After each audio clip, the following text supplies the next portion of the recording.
Alright guys, in this video we're going to do question number 40. And number 40 says the one-to-one function of f is defined below. F of x equals to the cube root of 7x plus 10.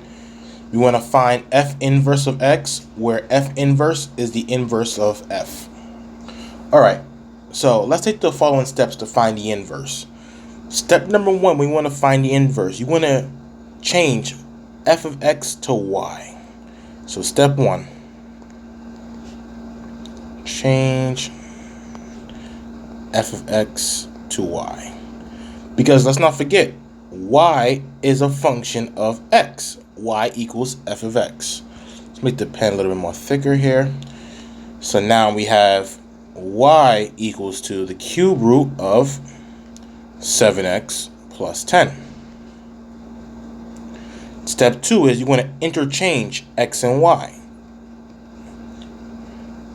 Interchange. My spelling isn't the best, by the way.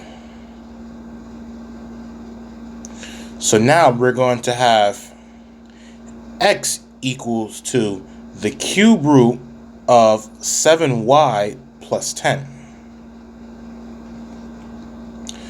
Step 3, going to the top right. If we want to solve for y,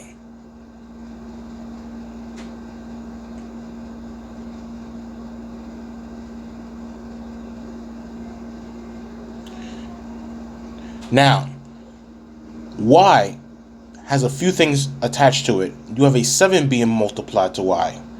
Then you have a 10 being added to 7y. Then you have the cube root over the 7y plus 10. Let's start eliminating some of those things. Now, to get rid of my root, I must raise both sides to the same power as indicated in the root, which means I'm going to cube both sides.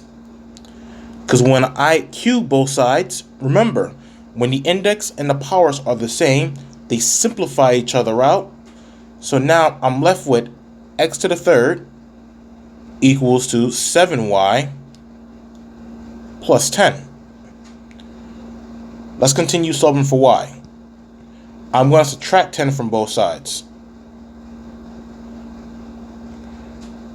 X to the third minus 10 equals 7y. After that, to get y by itself, let's divide both sides by 7.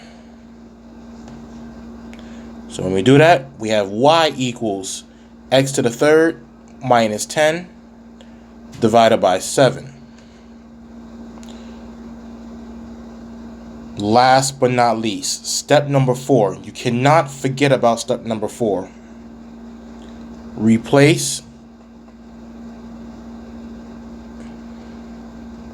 y with f inverse of x, indicating that we took the inverse. So that means f inverse, the inverse function of f, is going to be x to the third minus 10 divided by 7. And that is the answer. And I agree, that is the inverse.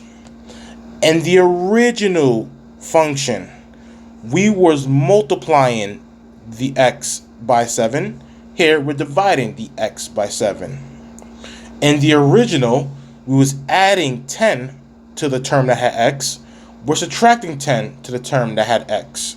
In the original, we had the x under a cube root. The inverse of taking a cube root is raising it to the power of 3.